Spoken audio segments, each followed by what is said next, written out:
Oke, bismillahirrahmanirrahim. Assalamualaikum warahmatullahi wabarakatuh. Kembali lagi bersama saya Almira Iva Edina di AccuLearn atau Actuarial Learning Program. Jadi pada kesempatan hari ini saya akan membahas tentang statistika dan probabilitas. Jadi kita bahas sedikit-sedikit ya teman-teman, apa itu statistika dan apa itu tentang probabilitas. Oke, yang pertama itu adalah apa sih statistika itu? Jadi mungkin teman-teman sudah pernah belajar ya waktu kelas 3 SMA, kelas 2, atau bahkan kelas 1 SMA. Atau bahkan mungkin ada yang SMP ya teman-teman udah pernah sedikit-sedikit mendengar apa itu statistika ya. Jadi statistika itu adalah ilmu teman-teman. Ilmu yang mempelajari tentang bagaimana merancang, mengumpulkan, menganalisis, menginterpretasi, dan menyajikan data. Jadi, teman-teman rancang dulu nih penelitiannya. Mau meneliti apa? Misalkan, oh saya pengen tahu apakah lama belajar mempengaruhi nilai siswa gitu kan. Berarti saya perlu mengumpulkan data lama belajar dan nilai siswa. Misalkan nilai matematika nih, atau rata-rata nilai rapot. Nah, mengumpulkan itu sendiri ada macam-macam teman-teman. Datanya bisa dari survei. Survei itu kayak wawancara, bertanya ke temennya, atau menyebarkan kuesioner. Ada dari sebuah eksperimen, misalkan untuk yang kimia, seperti itu. Ada yang dari data rekam medis, itu adalah data sekunder, itu data yang sudah ada, tinggal kita ambil saja data itu, yang kemudian data yang sudah dikumpulkan itu dianalisis. Nah, di analisis ini tergantung teman-teman datanya apa, terus penelitiannya mau dibuat seperti apa. Jadi, analisis statistikanya itu menyesuaikan dari data dan tujuan penelitian. Misalkan tadi saya ingin tahu apakah lama belajar mempengaruhi nilai rata-rata rapot mahasiswa atau siswa. Nah, itu berarti pakainya analisis regresi. Bisa juga korelasi, seperti itu teman-teman. Jadi, analisis datanya itu juga menyesuaikan dari data yang teman-teman punya dan tujuan penelitiannya. Setelah dilakukan analisis data, sudah dirani menggunakan software, maka perlu diinterpretasikan. Oh, ternyata lama belajar itu mempengaruhi IPK loh, mempengaruhi nilai rapot loh, seperti itu. Ataukah justru lama belajar itu tidak mempengaruhi sama sekali, itu bisa jadi seperti itu. Nah, setelah dilakukan interpretasi, maka dilakukan penyajian data. Nah, biasanya penyajian data ini dibuat secara visual, teman-teman. Bisa tabel, grafik, diagram batang, diagram alir, diagram lingkaran, seperti itu. Jadi, penyajian datanya pun tergantung dari hasilnya, teman-teman.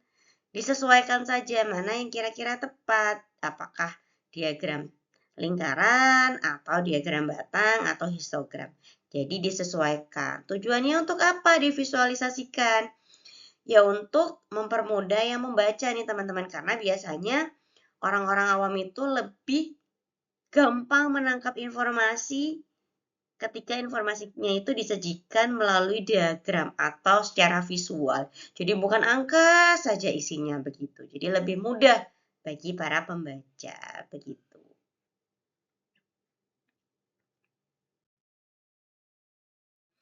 Nah, kalau tadi itu adalah statistika, statistika itu adalah ilmu. Kalau statistik ini beda lagi teman-teman. Kalau statistik ini adalah data, informasi, atau hasil penerapan algoritma statistika pada suatu data. Jadi kalau statistika itu adalah ilmu yang digunakan untuk merancang, mengumpulkan data, menganalisis, interpretasi, hingga menyajikan data. Kalau statistik sendiri itu adalah datanya. Nah, terlihat mirip ya teman-teman, hanya beda A, statistika dan statistik. Tapi artinya sungguh jauh berbeda begitu teman-teman ya. Contohnya adalah statistik mengenai perhitungan jumlah produksi barang yang mencapai keuntungan maksimum. Jadi data tentang perhitungan jumlah produksi barang yang mencapai keuntungan maksimum. Begitu ya. Bedanya antara statistika dan statistik.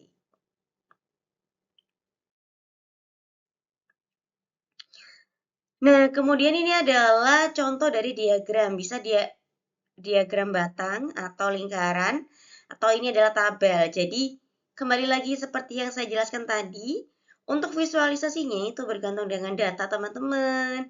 Terus enaknya mau dibuat apa, itu tergantung dari peneliti itu sendiri. Jadi misalkan nih teman-teman, ini ada tabel produksi barang tahun 2020. Nah, ini harusnya produksi pakan ya, bahan. Nah, misalkan kita bisa lihat dari tabel ini pakan burung. Dari Februari sampai Juni mengalami penurunan. Begitu juga yang pakan, paling banyak di bulan Januari. Pakan burungnya 12 ton dan pakan ayamnya 25 ton. Nah, kita juga bisa interpretasikan bahwa ketika bulan Januari, pakan ayam ini lebih banyak produksinya dibanding dengan pakan burung, yaitu 25 ton banding 12 ton.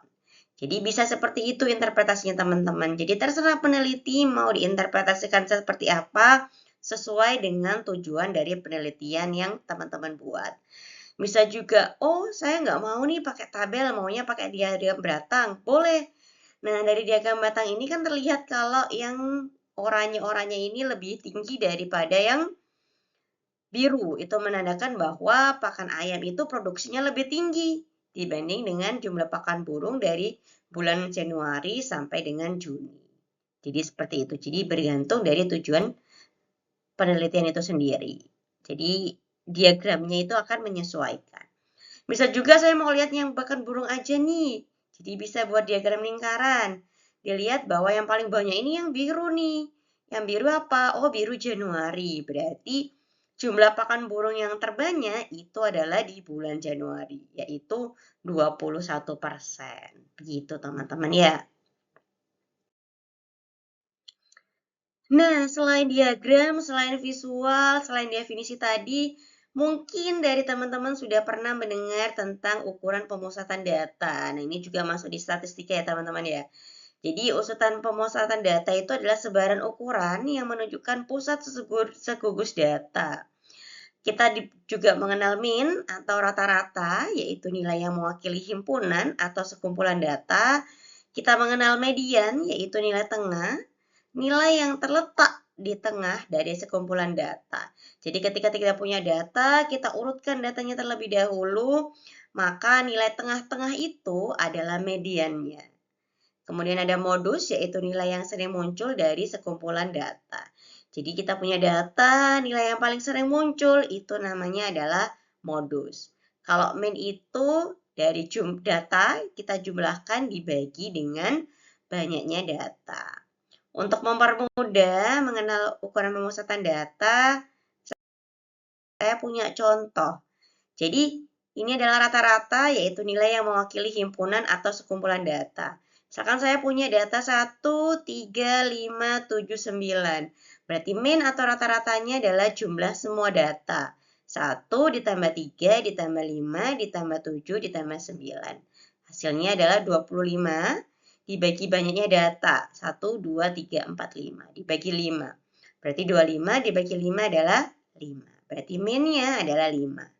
Ini juga 1 tambah 3 tambah 5 tambah 7 tambah 14 itu adalah 30. 30 dibagi banyaknya data itu adalah 5. Berarti ketemunya adalah 6. Berarti rata-ratanya atau mean-nya adalah 6. Begitu. Kemudian modus. Modus itu adalah nilai yang sering muncul. Angka 1 dan 3 muncul 1 kali. Angka 5 muncul 2 kali. Angka 7, 10, 13, 14 muncul 1 kali. Angka 12 muncul 2 kali. Dan angka 9 muncul 3 kali. Berarti yang paling sering muncul itu adalah angka 9. Karena dia muncul 3 kali. Berarti modusnya adalah 9. Sedangkan kalau misalkan angkanya ini sama semuanya muncul 1 kali, 2 kali, 3 kali, atau berapapun kali, tapi munculnya sama semua, itu berarti tidak ada modus. Begitu. Nah, untuk melihat nilai tengah, itu diurutkan teman-teman. Jadi datanya kan kadang ngaca ya urutannya. Nah, itu wajib untuk diurutkan terlebih dahulu. Nah, misalkan ini angkanya kebetulan sudah diurutkan dari angka 1 sampai 13. Tengah-tengahnya kan berarti 6,5 ya, sama 7. Berarti di 7 sini ya. Berarti ke kirinya ada 6 data, 1, 2, 3, 4, 5, 6. Ke kanannya ada 6, 8, 9, 10, 11, 12, 13. Berarti median atau nilai tengahnya adalah 7, begitu. Jadi harus diurutkan terlebih dahulu, biar gampang ya. Nah, selain ukuran pemusatan data, ada ukuran penyebaran data nantinya ya. Ada juga nih teman-teman yang seru nih dari statistika. Nah, ini juga akan digunakan nanti ketika teman-teman belajar di aktuaria gitu ya teman-teman. Misalkan ada namanya regresi analisis atau analisis regresi. Ini juga akan dipelajarin di aktuaria. Jadi ketika nanti teman-teman masuk ke departemen aktuaria, ini juga akan dipelajari. Jadi analisis regresi itu adalah metode statistik untuk mempelajari hubungan antara dua variabel atau lebih. Contohnya, kita pengen tahu apakah merokok mempengaruhi penyakit TBC, apakah lama belajar mempengaruhi nilai, seperti itu. Apakah stadium pada kanker serviks mempengaruhi premi asuransi, seperti itu. Apakah merokok mempengaruhi premi asuransi. Jadi seperti itu teman-teman. Jadi sangat ada kaitannya antara statistik dan aktuaria. Jadi hubungannya adalah erat sekali teman-teman ya. Seperti hubunganmu dan dia, begitu ya. Oke. Kita lanjut, setelah tadi kita sudah bahas sedikit tentang statistika, hubungannya statistika dan aktuaria, kita juga akan berbicara tentang probabilitas. Apa itu probabilitas? Nah, probabilitas atau peluang merupakan tingkat keyakinan seorang untuk menentukan terjadi atau tidak terjadinya suatu kejadian yang akan terjadi. Jadi kayak peluang gitu teman-teman. Misalkan 0 nih, nilainya 0, peluangnya 0. Itu contohnya adalah peluang Indonesia turun salju. Mungkin nggak Indonesia turun salju? Nah kan nggak mungkin teman-teman ya. Jadi probabilitas turun salju di Indonesia adalah 0. Kemudian kalau nilai 1 itu pasti terjadi. Misalkan sekarang hari Selasa, besok hari Rabu. Peluang besok hari Rabu atau peluang terjadinya besok adalah hari Rabu itu adalah 1. Karena besok pasti adalah hari Rabu. Nah, kalau misalkan 50-50, itu contohnya misalkan peluang 1 jam ke depan itu adalah hujan. Itu kan kita nggak tahu ya teman-teman, 50-50. Meskipun mendung atau terang kita kan nggak tahu, bisa jadi 0,5. 50-50. Tapi bisa juga nih teman-teman bisa 0,7, 0,8, 0,9 atau bahkan 0,00001. Nah, itu bergantung dari perhitungan yang telah dilakukan peneliti itu sendiri begitu.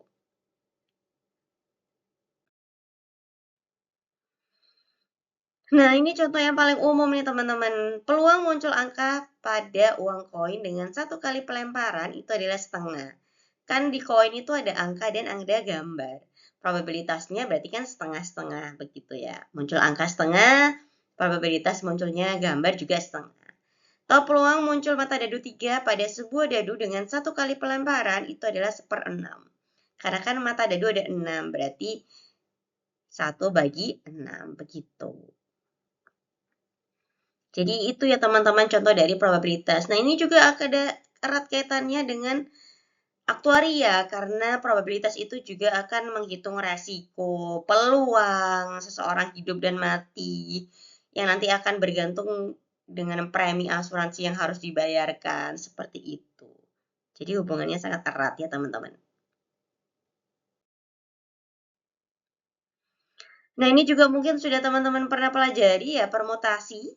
Permutasi kombinasi itu adalah penyusunan kembali suatu kumpulan objek dalam urutan yang berbeda dari urutan semula. Itu kalau permutasi.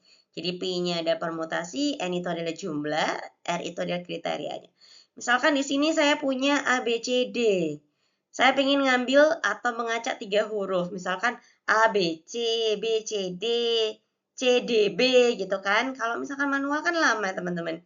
Jadi kita bisa menggunakan permutasi. Kenapa permutasi? Karena bergantung dengan urutannya. N-nya ada 4, karena A, B, C, D ada 4 huruf, R-nya adalah 3. Jadi tinggal kita masukkan permutasi di mana N-nya itu adalah 4, R-nya itu adalah 3, dimasukkan ke rumusnya ketemu 24.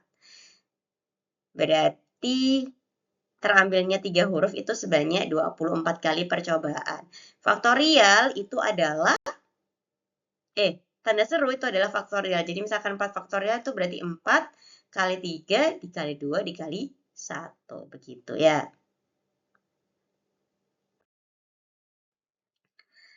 Nah, selanjutnya adalah kombinasi. Itu adalah menggabungkan beberapa objek dari suatu grup tanpa memperhatikan urutan. Jadi kalau yang tadi permutasi itu memperhatikan urutan, jadi A, B, C itu tidak sama dengan C, B, D. Jadi dihitungnya 2. Sedangkan kalau kombinasi itu tanpa memperhatikan urutan, A, B, C itu sama dengan C, B, D. Jadi dihitung 1 begitu. Contohnya adalah Lisa pergi ke pasar untuk membeli 4 jenis buah. Jika di toko buah terdapat 7 jenis buah, maka berapa kombinasi 4 jenis buah yang mungkin dibeli oleh Lisa? Berarti kan N-nya ada 7, R-nya ada 4. Tinggal dimasukkan ke rumus kombinasi. Ketemu adalah 35. Berarti kombinasi 4 jenis buah yang mungkin dibeli Lisa itu adalah 35 kombinasi. Begitu ya. Jadi kalau permutasi itu memperhatikan urutan A, B, C, dan C, B, D itu dihitung satu-satu, jadi dihitung 2, sedangkan kombinasi tanpa memperhatikan urutan. Jadi A, B, C itu sama dengan C, B, D. Jadi sama-sama dihitung 1. Begitu. Oke, sekian dari saya hari ini. Insya Allah kita akan bertemu lagi di lain kesempatan. Saya akhiri, Assalamualaikum warahmatullahi wabarakatuh.